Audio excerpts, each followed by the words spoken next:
Cthulhu's diagnosis is that it's a malignant tumor. Then it's not actually a heart, it just resembles one? That's right. It appears that it's slowly taking over all the blood vessels in my body.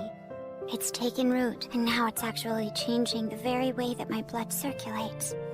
So, that means it's as if I currently have 2 hearts. That must put an extreme amount of stress on her body. If she were a human or a normal monster, she'd be dead by now. Something like this was bound to happen. I am reaping the fate I've sown. You see, Dr. Glenn, dragons simply don't belong here on Earth. Long ago, my ancestors came down here from their home near the realm of the gods. They were affected by the Earth's miasma, and that changed their physical forms. Some lost their arms and legs, becoming worms. Others just lost their arms and became wyverns. Some in the East underwent an even greater transformation. And some, like myself, developed a resemblance to humans. I can never return to my former fire drake form. So much blood was shed because of the terrible war between humans and monsters. All those impurities must be stored in here. I'm sure that's what's causing this illness. Dr. Glenn? Sorry, almost done. I doubt this is about impurities or the Great War. If this is a tumor, we should be able to track down the medical cause for it. That's why, Dr. Glenn, I have no intention of accepting treatment. Her tumor and veins are made from the same material as her scales. Then it'll be difficult for a normal suture needle to even get through. Oh, Excuse me. I need to examine this, too. But that's... Your tail is a different color. At the ceremony, I noticed it was drooping. You must have forced yourself to attend. My body uses my tail to store up nutrients. Now that I'm ill, my tail has changed. It's become thinner and hangs down further. How long do you have to... Sorry, just a little longer. My tail is very sensitive. But I've seen you fight with it before. No, don't touch that close to the base.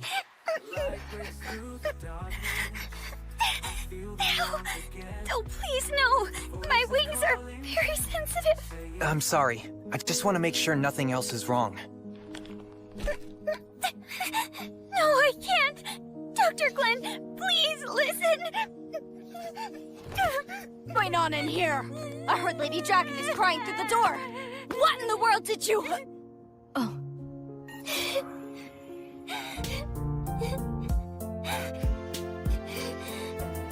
I was wondering what was taking so long in here.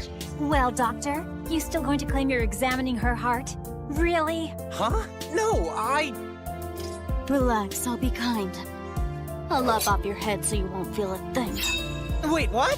Maybe death will finally cure your infidelity. Wait a moment, Kunai. I'm fine, really. I'm just fine. Lady Draconus. We are done here. The exam's over. I'm going to go lie down. Oh.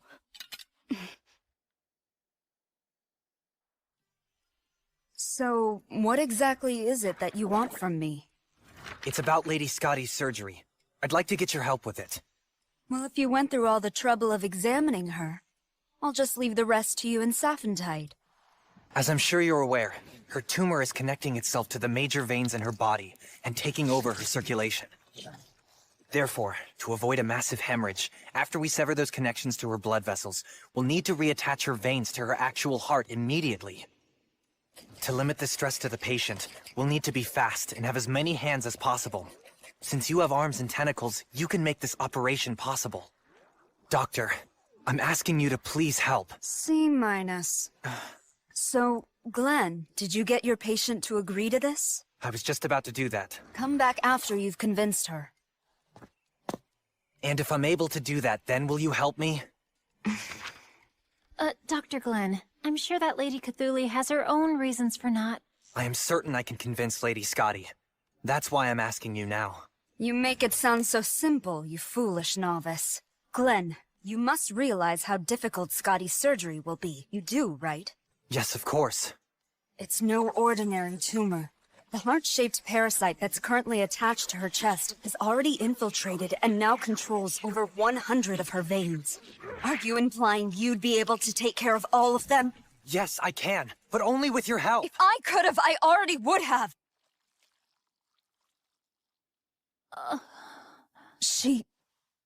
Scotty doesn't want to be treated. She's behaving selfishly, saying that all she wants to do is find a quiet place to die. I've tried convincing her so many times, and yet, that stubborn, accursed dragon girl...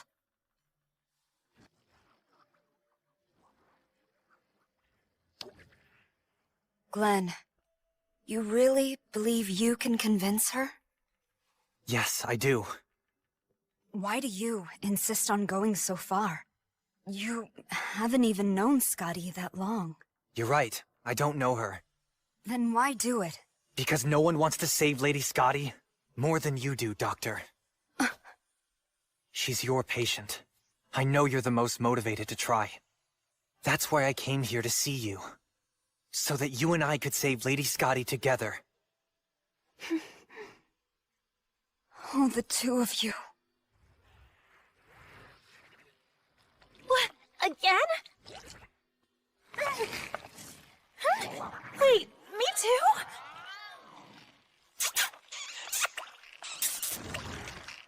The both of you truly have matured so much. I'm still young, thank you very much. Oh no, you've definitely aged.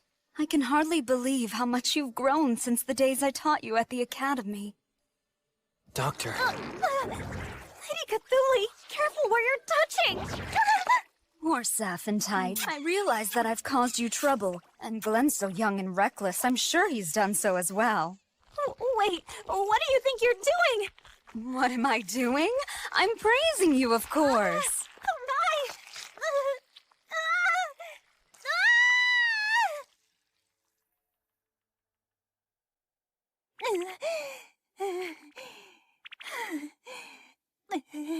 But Glenn, you do realize that even if we're allowed to do the surgery, everything isn't just going to be smooth sailing. There'll be plenty of problems. Yes. I'll have Safi focus on the anesthesia. As for the procedure, I'll have someone else assist me. We don't have much time to find all the people that we'll need. There's no one at this hospital who's able to match your skill level right now. One more. We just need to find one more capable person. Not even a doctor. Just someone who's used to using thread and is good with their hands. Someone who can match their rhythm with mine. But who could meet all those requirements? I think I may know someone. Huh? I don't think that she has any medical knowledge, and there are parts of her personality I still don't get. But she has the skills we need. Doctor, you don't mean... I humbly decline. That's just too much to ask. I am not comfortable with that. I've reviewed the situation thoroughly, and I've concluded that you would be perfect for the job. Easy for you to say, Sugar. I heard that he's a doctor. Oh, he's cute. Humans are so easy to catch, and they're timid and submissive, so they're the perfect partners for marriage. Just ignore them, Sappy dear. After working all day, they're a bit random. There's no need for you to get riled up over nothing. I'm not riled up. It's so adorable how you get jealous over the tiniest things. Miss Aranya, please help. We'll be there to guide you through every step of the surgery. I'll take responsibility if anything happens. Sure you say that, but if I fail, what will all the people in town think of me? I might survive, but I'd be bringing trouble to this fine company. Well, I'm awfully sorry, but I'm afraid you're gonna have to find someone else to handle that. You sure, Aranya? Huh? You know, until the surgery, you'd be staying with us over at the clinic, and as a member of the clinic staff, you'd be wearing this nurse's uniform. So, we'd be matching. See? Huh? I'll do it! Well, I mean, I humbly accept. What? We have a deal. I think she was mostly putting up a front.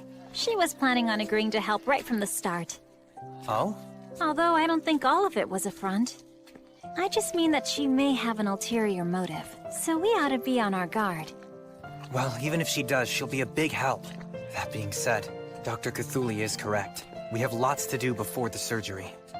Convincing Lady Scotty, also figuring out a precise plan of action.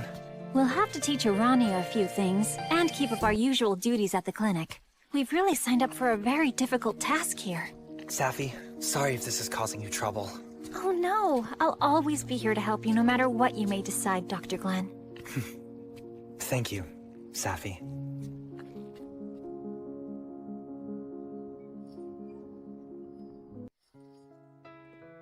Good morning, Lady Draconess. How are you feeling today? Still the same. Lady Draconess, please agree to the surgery. Lady Cthulhu is trustworthy. That goes without saying, but so's Dr. Glenn. I'm sure he'll... It's all right, Kunai. You see, all this is simply my fate.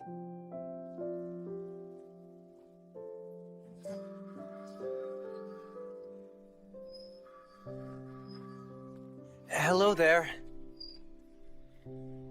Hey there, Maymay. What? Human! Oh, it's just you, Dr. Glenn. I'm sorry. Guess I startled you, huh? Just a little bit. It just still shocks me when I see someone who has two eyes. Yes, I imagine so. Although, biologically speaking, it's rarer to find someone with only one eye. Oh, right. I'm sure Cyclopes must be pretty scary. This is quite unusual. I mean, you rarely come all the way out here to the workshop. I need to talk to the boss about making something for me. And how have you been doing, Maymay? Not great. This job is hard on my back and my shoulders, and the dark circle around my eye looks bad because I'm so very pale. You were about to tell me I look sick, right? No, I would never say that. It's just how my life goes. I walk into people all the time. It's amazing I haven't been run over by a carriage. Well, Cyclopes do tend to have problems with depth perception. So be careful. I know! I'm not a dummy! Whoa! Are you okay? Too close, you're too close! A loincloth?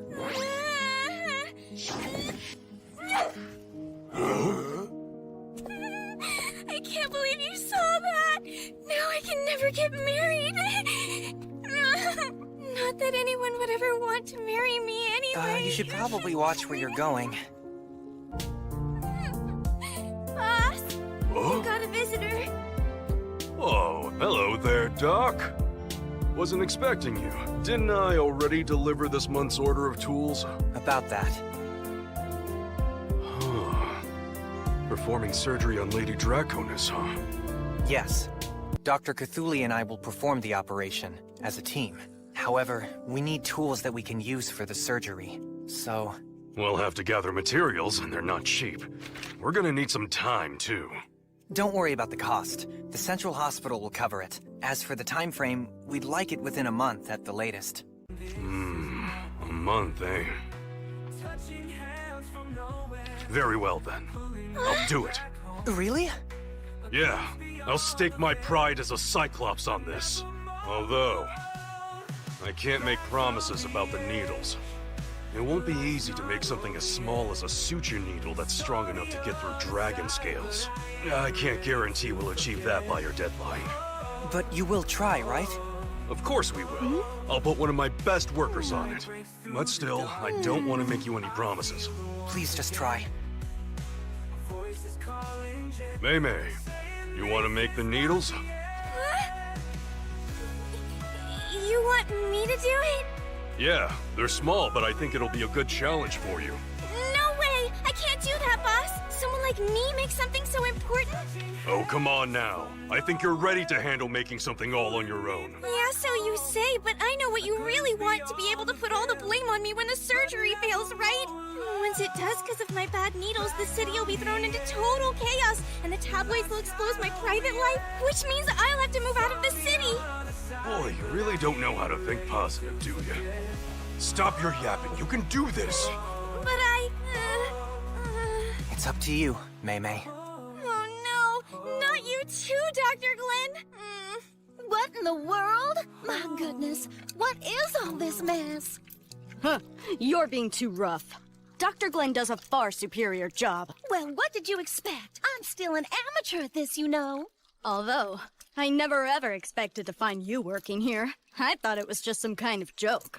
This is too important to be a joke. I have to say, I'm starting to regret ever agreeing to this. Listen, you just have to try your best. Now here, I brought you some water. Sappy, I am plumb tired, but I don't need water. Get me some booze. Forget it. No alcohol for a while. You're so harsh. Oh, Dr. Glenn, about Lady Draconis' decision. I'm afraid that she's still being stubborn. I keep trying to convince her, but she seems quite reluctant about having the surgery. I'm not surprised. Why is she so against having it anyway? She says it's her fate, that it's just her time to go. Lady Draconis despises the history of violence between humans and monsters. She gave her all to establish this city so everyone could live in peace. She believes that it was her life's mission to do so. And now, Lindworm has grown into one of the largest cities on this continent. So she feels that her mission is complete, and that if she's fated to die, it may as well be of this illness. Nevertheless, we have to keep trying to persuade her. I'll come along with you the next time. That sounds good. If we keep trying, eventually she'll come around. Think so? If you all just keep saying the same thing to her, well then she just might start shutting you out even more. Twisting threads together makes them stronger, but it also makes them harder to use. The harder you push, the more resistance you get. Sometimes you gotta step back. So then, what should we do? If the front won't work, just add some color and come at it from the back. You're quite the expert at that, aren't you, Doctor? Huh? No, I don't have experience with— What are you talking about? My goodness, just look at how red you make Sappy's face all the time. How do you make her so red? Aronia! See? She turned red! Get back here right now! It looks like they got you there. Wouldn't you agree, Doctor? Yeah, hilarious. Really. If you still have a sense of humor, you're fine. Come on, stop laughing. It's not funny. Ugh, it's always so hot in this place. You know, you really shouldn't be chewing your tentacles, Doctor. It just helps me to stay calm. Want a bite, Glenn? You probably shouldn't be asking others to bite them either. Sorry for the wait. These are the final prototypes for the surgical tools that you requested. Please, have a look. Whoa.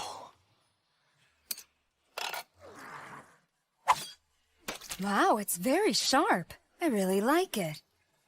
Please don't cut off parts of your own tentacles to test that. This should be able to cut through dragon scales. So go ahead and make more. Just leave it to us. We'll get those tools to you on time. What are these? Oh, those are needles, but they're not finalized. Mei-Mei's been trying a whole bunch of designs, but she can't quite get them to meet your requirements. She's been spending all her time in the drafting room. I could try to give her some ideas for how to make the needles work. But really, I'd like her to handle this on her own. I just want her to gain some confidence in herself. Yes, I agree. If it's possible, I would really like to have her make them as well. You must be fast, bold, and yet careful when making your incision. Right. The fluid from the tissue is oozing out. Go any slower and your patient will die. Right. Now that I think about it, my very first surgery was a pretty serious situation too. What's up, Glenn? Did you finally realize just how beautiful I am? No. I was just thinking about how hard you were on us. I wish you wouldn't use the past tense. I'm still hard on you even now. Would you like a bite? No thank you.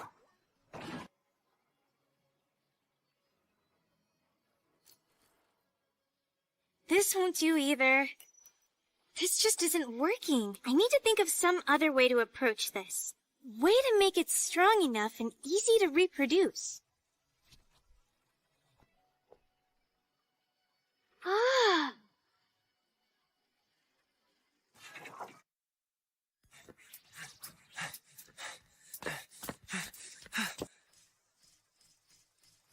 Illy, we told you to deliver letters through the front. There's no time for that! Urgent message from the Kuklo workshop! They said a girl named Maymay suddenly collapsed there! Maymay! Oh, Doctor! I came to see how things were going in here, and I found her like this. Please, just stay calm. I'll check on her.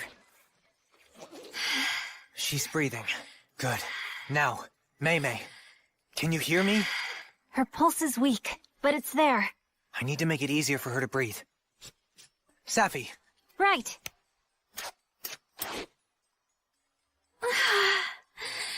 Doctor, is Maymay sick or something? Nothing I'm seeing indicates illness. But given how hot it gets in here, it could very well be heat stroke. For now, let's get her someplace cool to rest. Think you can carry her to the clinic for me? Sure. Leave it to us. We'll get a stretcher. Needles. I have to make the needles.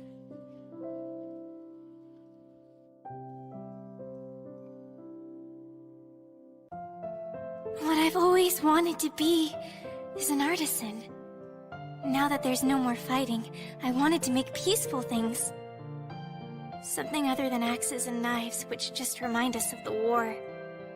The boss and the others felt the same way. And that's when she came along.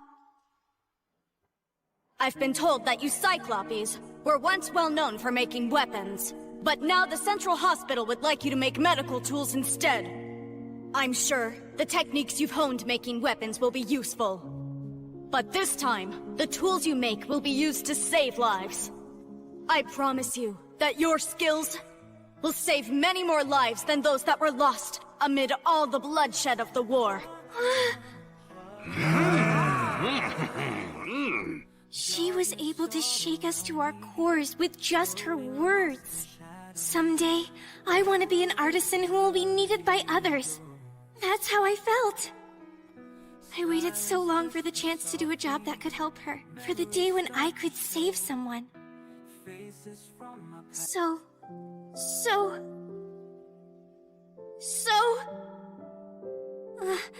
Wait, where am I? You're awake, huh? Huh? Oh, doctor. I shouldn't be lying down like this. No, stay put. You need to get more rest. I feel so nauseous, doctor. There. You'll be okay. Oh my, you sound so kind. He never sounds quite that nice when he talks to us. But then again, Maymay is such a hard worker, so it makes sense that he'd like her. Hey, I work hard too. Yes, but you also drink as well. What's that got to do with it? Doctor, what happened to me? How did I wind up here at your clinic? You collapsed at the workshop. Wait, I did? But why? Well, that's what we're hoping to find out. If you ever cut open a girl's top, show more consideration. Clothes are everything for a lady. I'll keep that in mind. But I ain't ready to forget.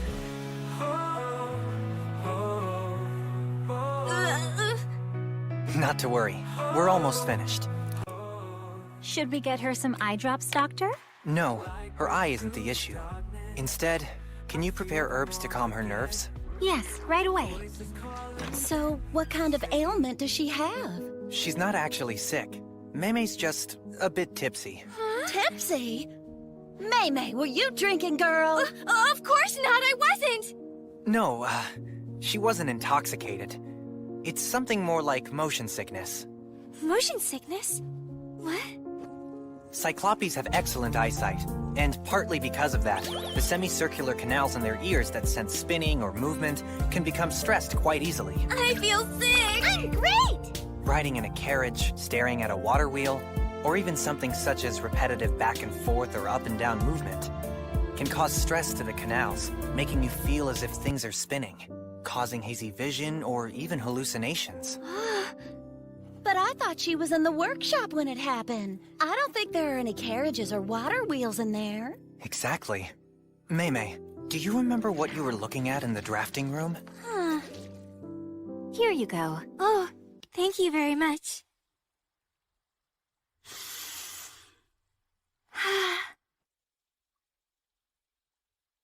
Let's see. I was working on making needles. They're new needles, so they have to be made in a whole different way. I just wanted to use this chance to show you all what I could do. But I'm just a failure of a Cyclops, and I can't ever seem to do anything right. But I tried. I really did work super hard this time. All right. Let's head over there. I am really sorry about all this, boss. I passed out, causing so much trouble for everyone. Okay. It's all right as long as you're better now. Plus, I'm the one who pushed you too hard. Doctor, thanks for your help. I'll take over, and personally make sure that those needles get done. No, please, boss. I believe that Mei already has the needles all figured out. Oh? You do?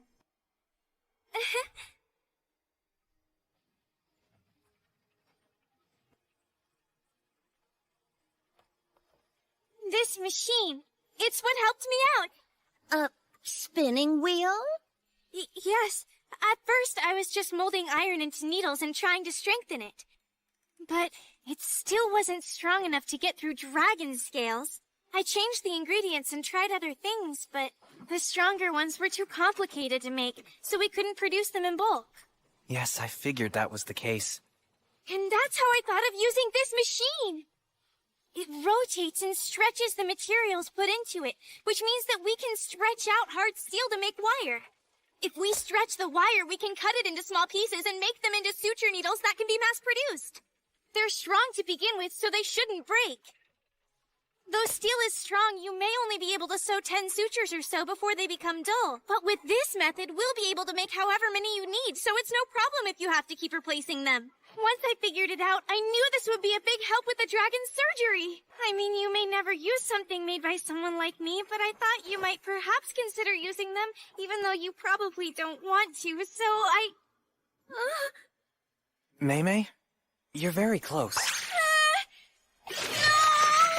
That might be a bit too far.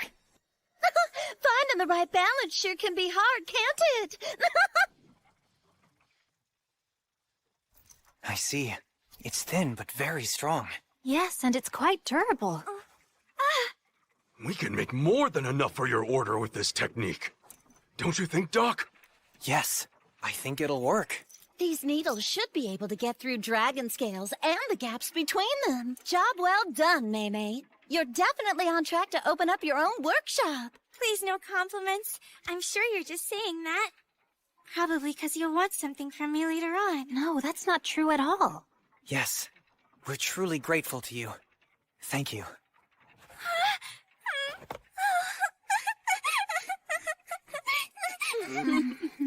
Well, anyway, you stared at this thing long enough that you got dizzy and passed out. That's how invested she was in her work. I have to discuss this with Dr. Cthulhu first, but I'd really like you to start mass-producing these. Oh, okay. That sounds fine. But, Dr. Glenn, I just, What is it? I'm glad that I got to do this job. So, thank you so much. You're very welcome. Also, from now on, make sure that you hold your head up high, so you don't run into things while walking. What? I really have to? Mm-hmm. But my eyebrow, it's so weird. It's too far to the left, and it slants too much, don't you think so? It makes me feel, well, kinda insecure. Don't worry. Eyebrow shape's unique to everyone. Your pupil and iris are just fine, too. It's not weird at all. What? You perverted sexual harasser! How dare you use your wiles on me! Wait, what? I'm going to sue you! She's got to find a better way to deal with her shyness. Maybe that was just a little too much for her. Well, who can really say? And with that, we now conclude today's meeting of the Lindworm Council. Meeting adjourned. Shall we go, Lady Draconis?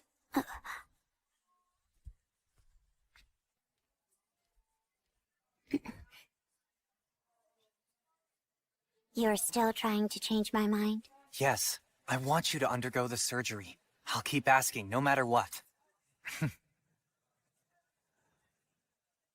unexpectedly. Just like that. Like you're gently pinching it. Good. Be careful, that spot's a little tricky. That's great. You've gotten a lot better. Oh, you're too kind. It's really all thanks to your guidance, Doctor. She's too close to him. Dr. Glenn? These examination files all seem to be out of order.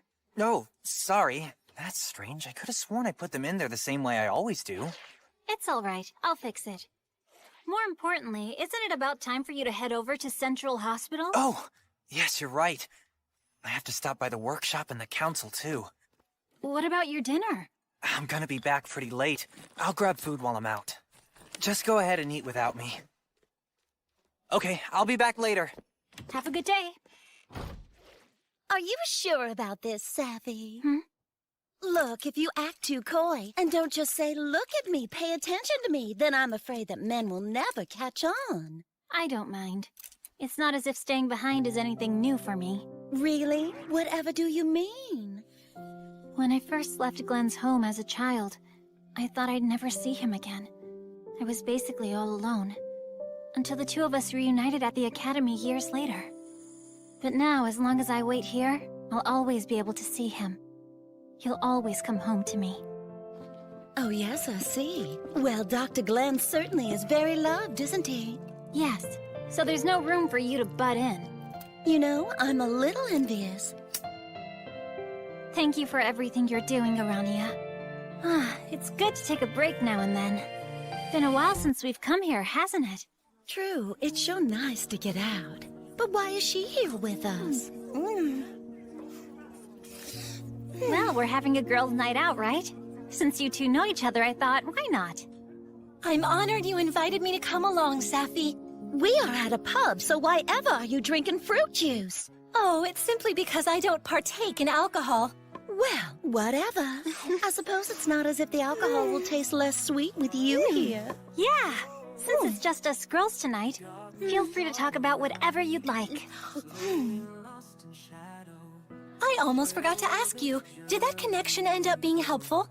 Yes, your connection helped us acquire the ingredients that we think may actually work on dragons. What's this now? The anesthesia for Lady Scotty. There are absolutely no records of surgeries being done on dragons anywhere, so...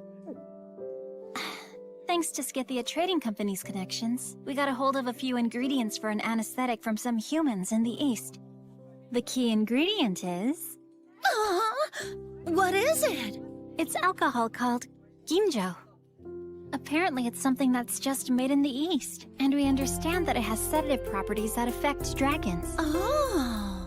You mean, if you use this Eastern alcohol, then it'll act as an anesthetic for Lady Scotty? Yes, although we haven't tested it yet. Say there, sugar. Could I get another ginjo? Arania, I think you've had enough, don't you? Oh, come on now, girls. Don't be that way. I'm just getting started, spoil sport. Is this the way she usually acts? Actually, this is a bit tamer than her usual self. Say, Miss Arania, do you remember the time when you asked me whether the love that I feel for the good doctor is actually real? Oh, yes, of course I recall that. And that must mean you know what true love looks like, so what do you think it is? Who can say for sure? I simply adore all the give and take that comes with love and romance. But can you actually say for sure that any of it is real or fake? They say a red thread of fate binding your pinkies is supposed to be the sign of lovers. But I can connect with anyone, anytime, even though my thread isn't red.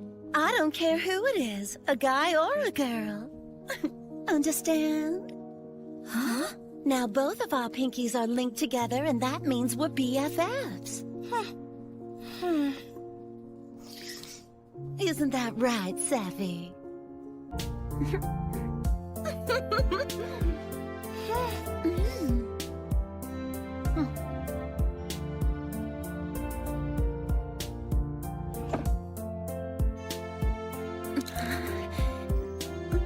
How dare you?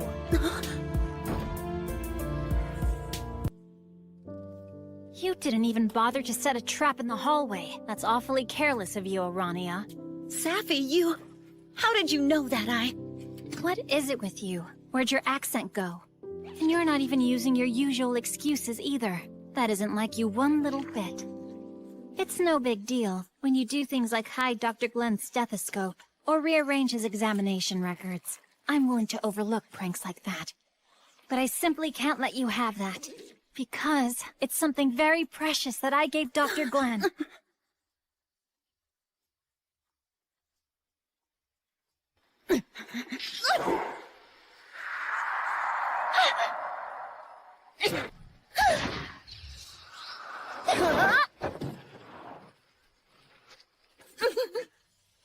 I have been waiting for you. It's time for you to give up, Arania.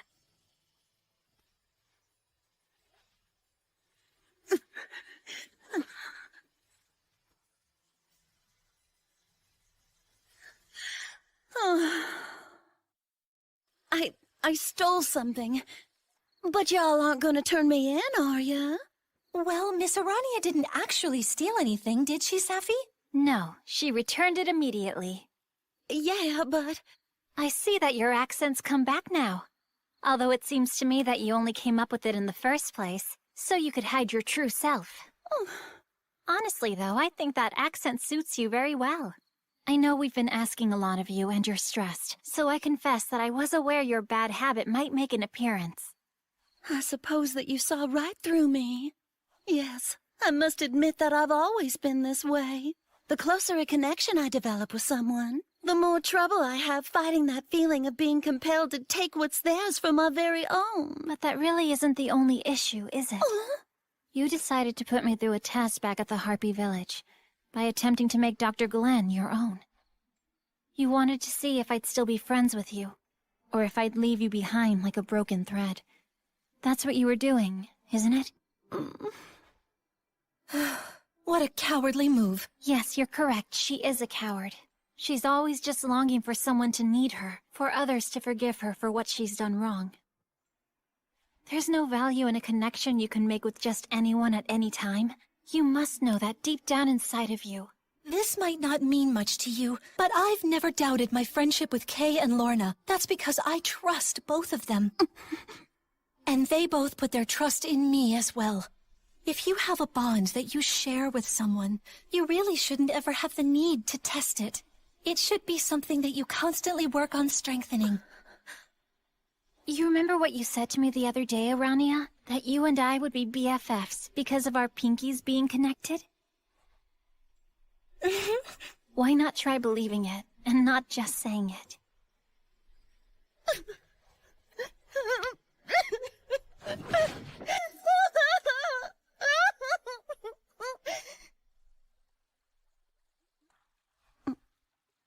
So, the reason that you tried to steal the dragon scale was because you also wanted to test the doctor?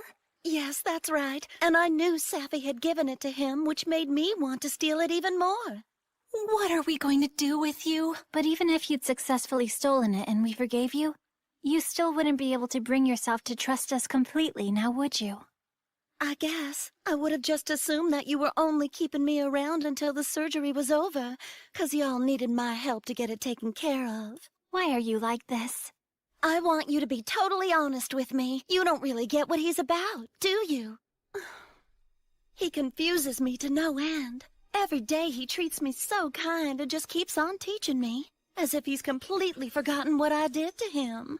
And even if I tease him or pull pranks, he never seems to get upset at all. He's such a lovely softie. That's true.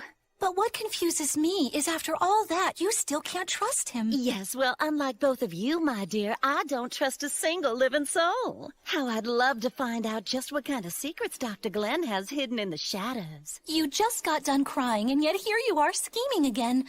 Frankly, I think we've all had enough of your sad attempt at villainy. Oh, well, I'll be. Please excuse me then. To be frank, I haven't been myself ever since I arrived here. I just can't find a way to relax when I'm around that doctor. Yet I can't say I completely mind it either. I know the doctor's not comfortable around me, but all the same, he doesn't even try to avoid me. That'd be out of character for him. What's with that? Does he seriously not see me as a bad girl or what? I have no idea what's going on in that head of his. Arania, let's conduct an exam. An exam? Do you find yourself thinking of Dr. Glenn when you go to sleep? Well, yes. Does your chest get tight? Does your face ever feel warm? Now that you mention it, yes. Do you have the urge to tie Dr. Glenn up? Oh my, all the time. Oh. What? What are you laughing about? Oh, you're sick. You mean my habit of taking stuff? I know that I'm... That's not what she meant. Arania, you've stolen men away from their lovers before, and you still don't understand? But now I'm even more confused. I'm an expert when it comes to seducing them, but I've no experience with what comes next. I've always been satisfied with just stealing them. Well, my. Hey! All right, that's it. What's with you two? Look, Arania, Tisali and I have already been through what you're experiencing now. Just listen to me. I'm going to diagnose your illness for you now. It's that you're head over heels in love with the good doctor.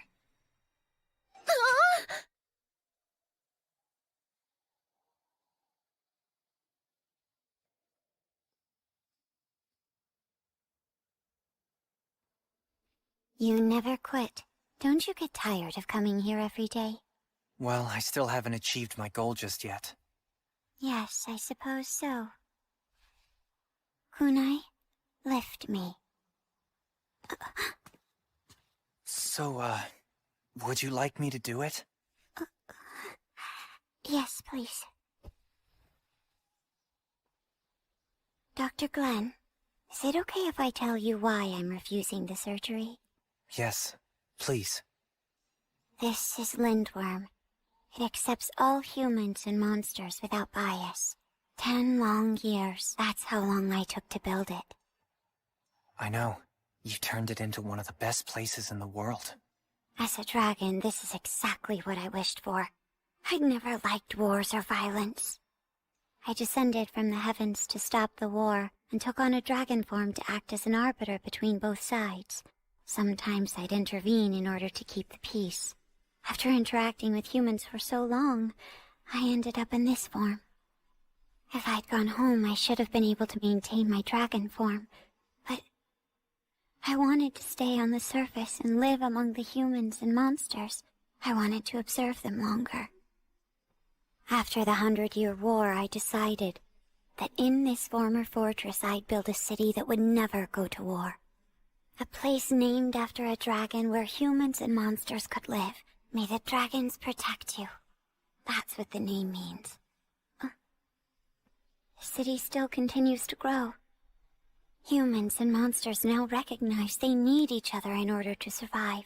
That's why this is enough for me. Fate catches up to everyone eventually. And that's why you're refusing to have the surgery?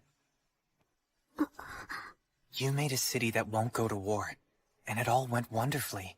But then when you got sick, you just gave up, believing that it's your time to die. Is that really what you want? Dr. Glenn.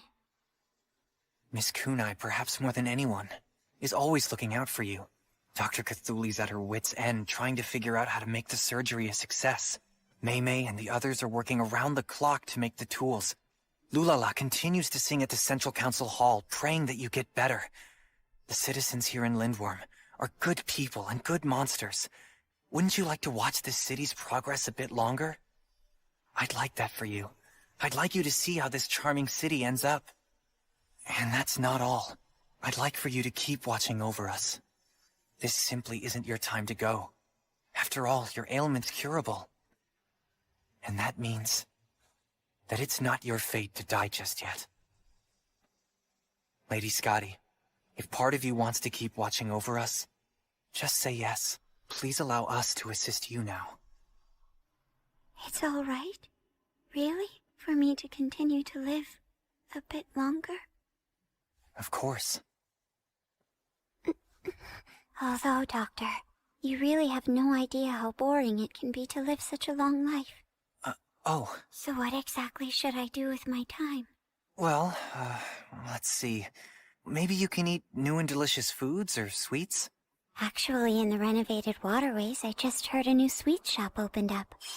What else could I do? Well, I guess you could get all fancied up. It might be expensive, but maybe you could buy some jewelry.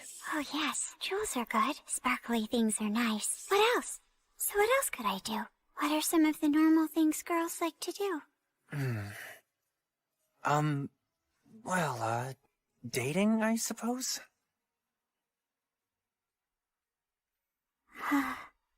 I see. I will consider that. So, could you put me down now? Oh, sure.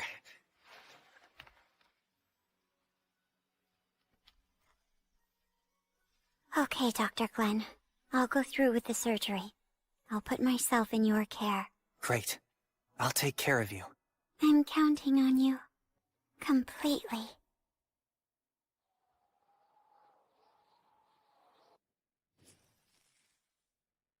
It's time to begin our surgery.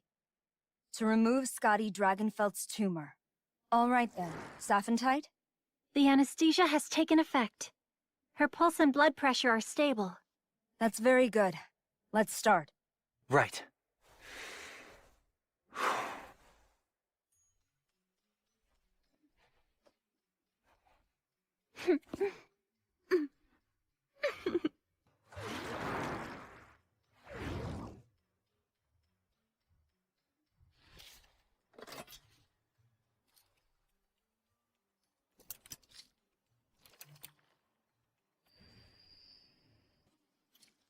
It's probably hard to imagine since you know her in this form, but originally, she was a fire dragon.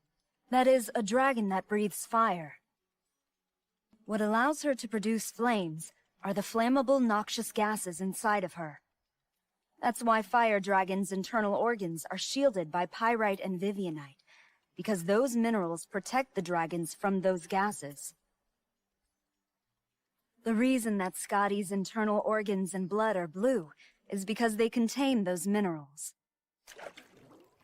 I'm done over here, Glenn. Almost done with the sutures to stop the bleeding. And I'm done too. Good. Now let's concentrate on removing the tumor itself. Lady Cthulhu, her blood pressure and temp, they both rapidly increased. Finally. There it is. Glenn, take a look. Hold on, that's... When fire dragons sense danger, their temperature rises so they're ready to breathe fire. At this point, combustion could happen at any time. Even though she's unconscious? It's involuntary. Like how our temperatures rise when we catch a cold. Good grief. Dragon biology is as astonishing as ever. Safi, Arania, both of you step back. The heat's too dangerous. All right, Glenn, let's get this over with now. What? In this state? Shouldn't we try to lower her temperature first? Don't wimp out, Doctor. If she combusts, her internal organs will immediately catch fire. This is no time to hesitate.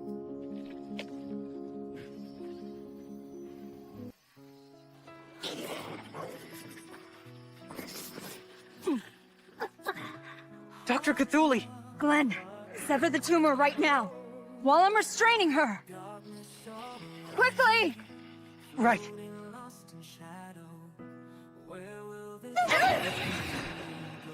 It's okay. I can do this. I can do this.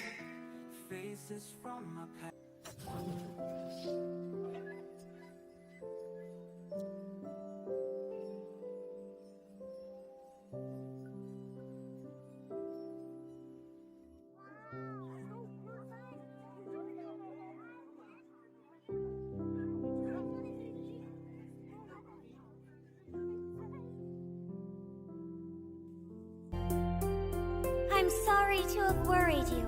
I also hope you'll forgive me for not using my own voice for so long due to my illness. From this point on, I'd like to focus on giving my all to my duties. I hope you will support me in this endeavor. What a magnificent speech, Lady Dragoness. I just said hello. But the fact that you were able to deliver your words yourself was more than enough. Though I must admit, I'm a bit sad I won't have to speak for you any longer.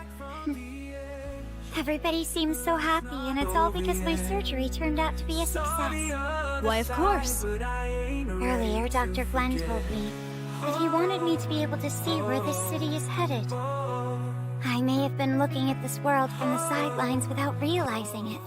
The city I created, the many people who have lived here. I hardly knew them. Where's Dr. Glenn? He said that Lady Saphantite's been feeling under the weather, so he couldn't make it down. Oh, then I'll go to him. You're going to the clinic? But wait, what about the ceremony? I just want everyone to enjoy themselves. I'm not holding back any longer. I'm going to do what makes me happy. Is that too much? I think you should do what your heart desires, Lady Draconess. Right.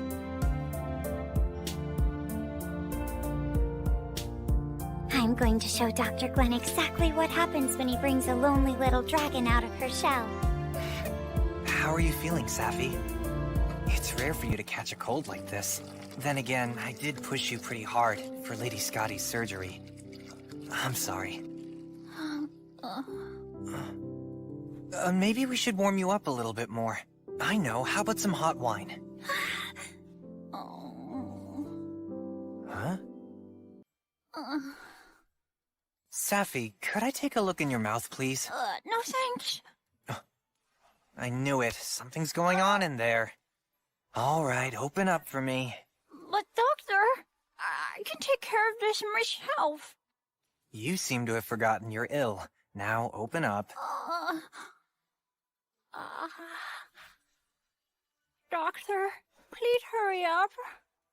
Uh-huh. I will.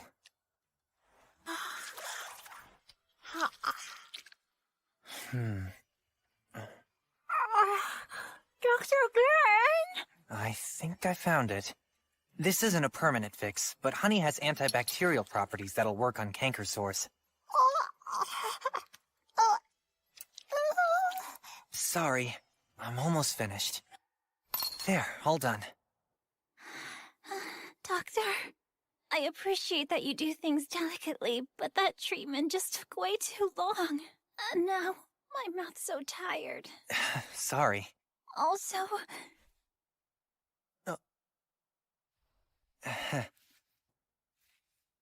It's about time for my house call, so I'm gonna head out. Make sure you do nothing but rest today. Don't take too many detours on your way back. Right. Let's have dinner together.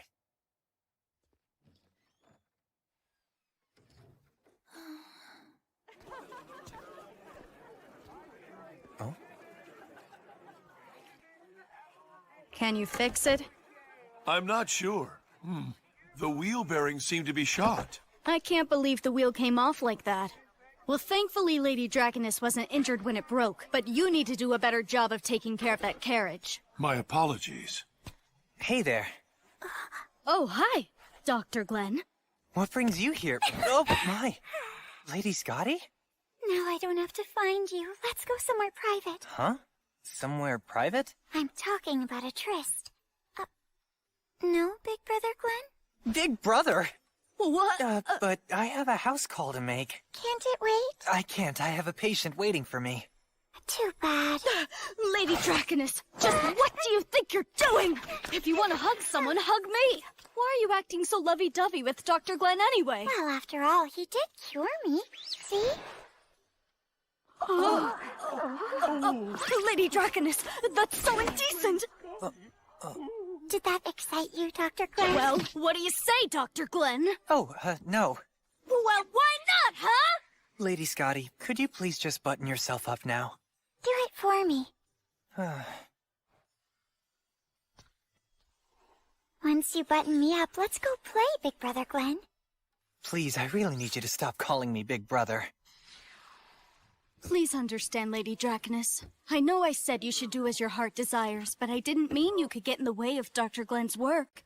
Okay. I'm sorry, Lady Scotty. Another time. Let's go home and rest for a while. Although...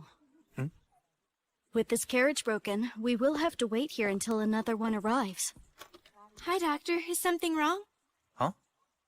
Oh, hey, Mei. Well, as you can see...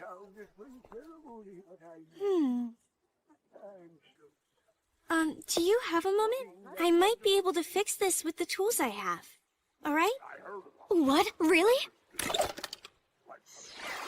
So she's the one who made the suture needles that were used in Lady Draconis' surgery? Yes, she worked very hard to make them. All right, it's fixed. We're good to go.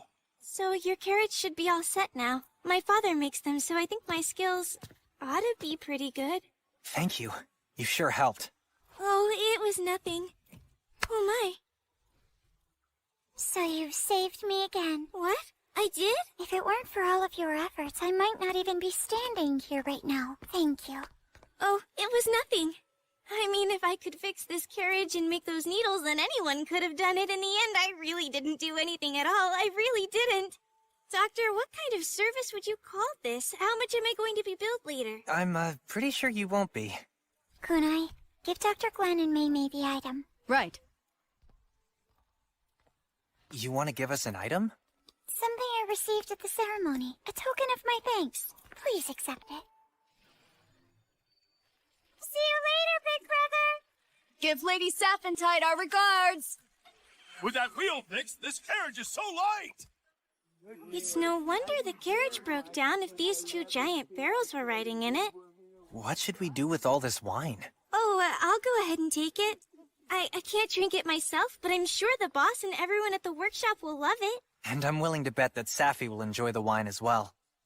But it's not like I can just roll it back home. My house call! I should get going. Mei? Sorry, but could you watch these barrels? Huh? Me? But I'll be back as soon as I'm done. Wait! Doctor! Huh? Mei? Huh? Whoa, what big barrels! You gonna drink all that? No, these are, it would take a long time to explain this. Oh, well in that case, never mind. See ya!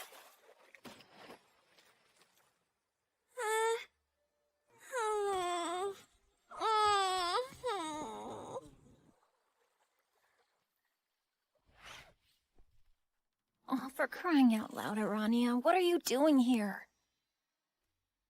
What's the harm in me looking after you when you're sick, right? The doctor's not here either.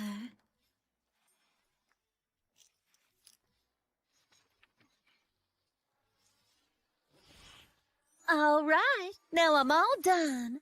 I really could have dressed myself, you know. I'm feeling much better now anyway. Just let me help out, would ya?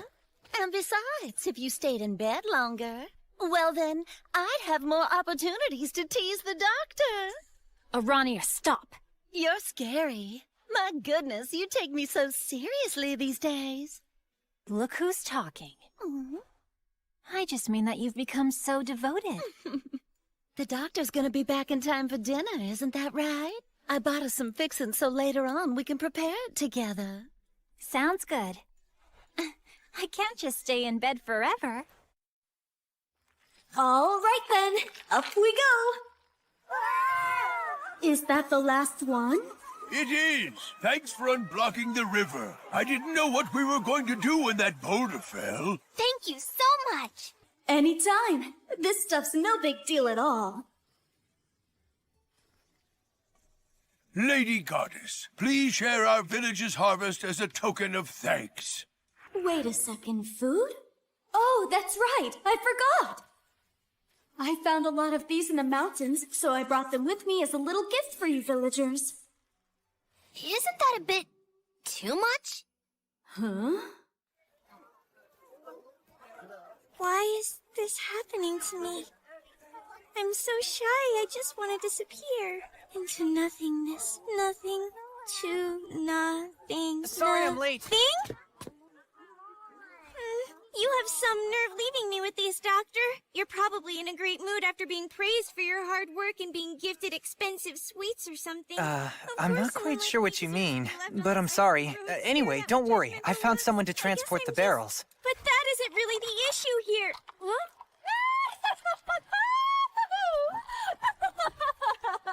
all right. You summoned me, good doctor, so here I am. Miss Thessalia, and Miss Kay, and Miss Lorna. Wait! How come there's another barrel now? Oh, you see, on the way here, we received it as a gift from one of the arena's regulars. Are wine barrels like a big thing in Lindworm right now? Well, we received meat and vegetables along with it, of course. Seriously? That isn't what I was asking at all! All right, Lorna, we're leaving now. Make sure you take good care of Miss Maymay. Of course. I'll head on over to the clinic shortly. Maymay, thanks for everything. Oh, but I didn't really do anything, Doctor. Ah! Make sure that you hold on tight back there. Wait! You're going too fast! I'm gonna get vertigo again! Lorna really is working very hard. Maymay looks like she's having fun. Well, I'm not entirely sure that fun is the word I'd use. I have to say, you truly are amazing, Doctor. What do you mean? No one else would have the gall to ask Our Lady to personally transport something for them. Oh, I'm sorry. To be honest, Miss Thessalia was just the first person that I thought of. You don't need to worry about all that. I'm quite honored that you can depend on me, good doctor. And I don't have any matches today anyway. Thank you so much. Besides, you are future family, good doctor. It's only right that we help each other. What now? We really should discuss your engagement. An excellent point. We ought to decide on a date at once. Let's see. Father should be back from his caravan by next week, so... Miss Thessalia, I appreciate your feelings about all this, but I'm just not that interested in getting engaged right now. Doctor, you really don't have to worry about Safi, you know. Huh? She and I know that we're rivals, but we've sworn to fight each other fair and square. We're embroiled in a battle to the death to determine who can truly win your heart with no holding back. You really are a lucky man, Doctor. Ah, Doctor! It's so good to see you! Miss Cirsa, and family.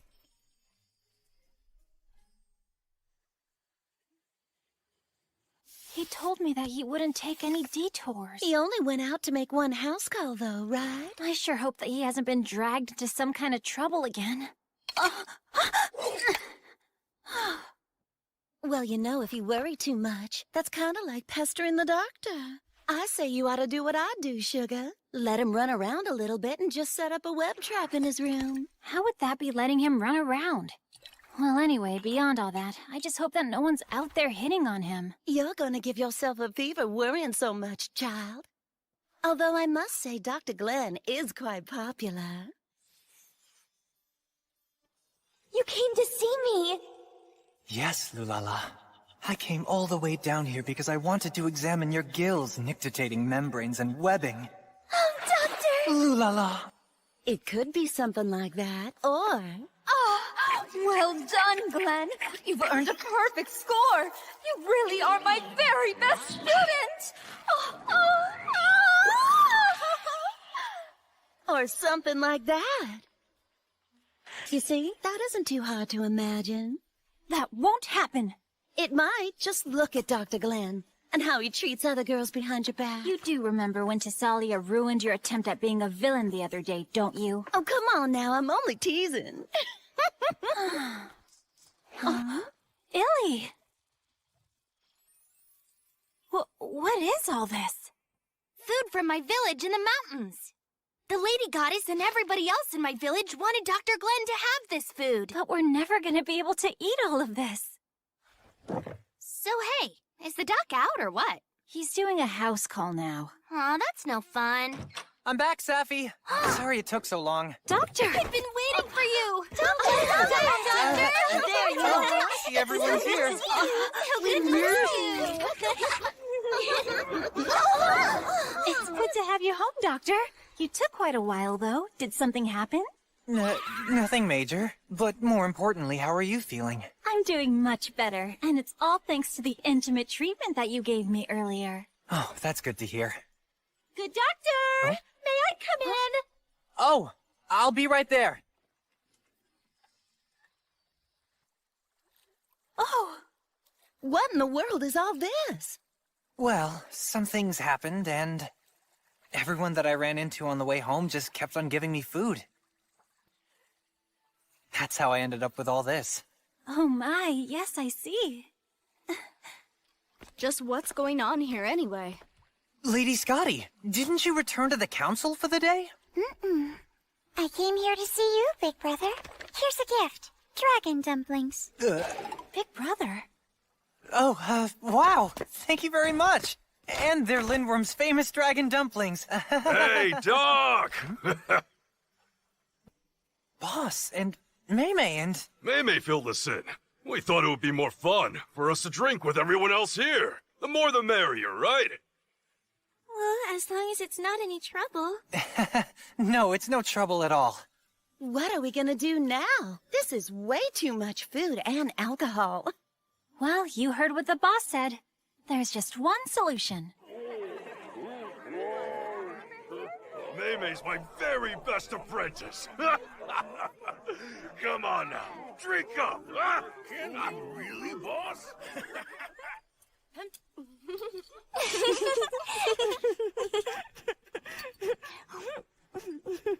Huh? Yum. Yeah. Huh?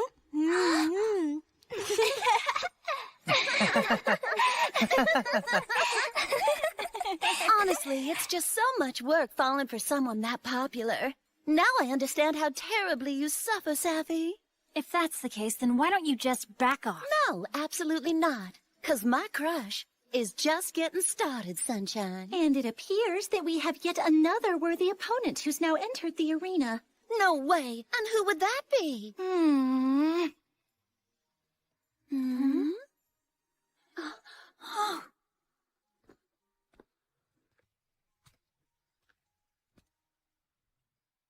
Thank you so much for everything, Lady Scotty. Not only did you provide us with wine, you even got us some food, too. That wasn't my doing. Kunai and my other subordinates just made a few calls. Everyone works so hard for me. Dr. Glenn, ever since I had the surgery, the world appears a little different to me. I descended to the surface and also took on a human form, but still, I hadn't actually touched the ground or truly interacted with others till now. If you hadn't convinced me to change my mind, then I'd have returned to heaven without growing closer to anyone. Oh. Big Brother, thank you. You know, I would really prefer it if you called me something other than Big Brother. I mean, after all, you're clearly older than I am, Lady Scotty. Sure, you may say that, Doctor, and yet I can still see that smirk on your face. Safi! First it was, good doctor, but that wasn't enough, huh? Now it's Big Brother? You two are getting a bit close. Well, aren't you, Glenn Lipbite? Well, I guess, I don't really know what to say. You know, I was feeling sick, and you took so long to get home. And when you did, you brought everyone with you. Can we just have some alone time for once? Safi, could you please just calm down? All right. To prove that my canker sore is better, let me lick your cheek just a little bit. But why? What are you talking about, Safi? This doesn't make any sense at all. It makes perfect sense. Oh, please, Doctor. A little? Just the tip, okay? Well, now that that's settled, I'll be taking Big Brother Glenn. Huh? Wait, what exactly has been settled here? Even if you are Lady Dracatus, I can't let you! I'm coming too! Doctor! Doctor!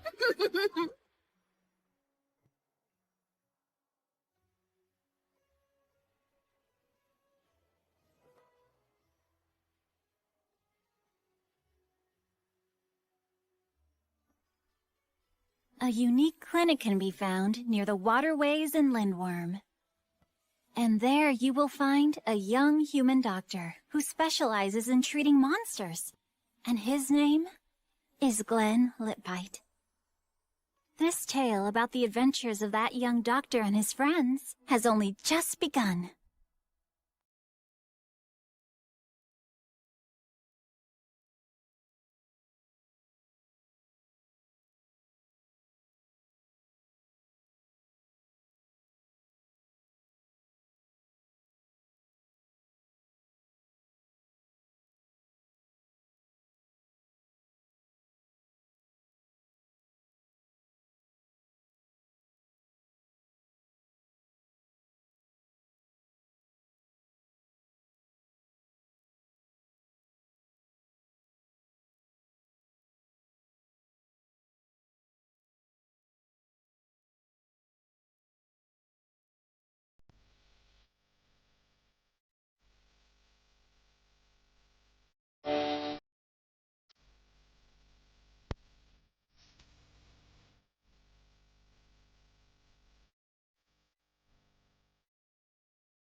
you.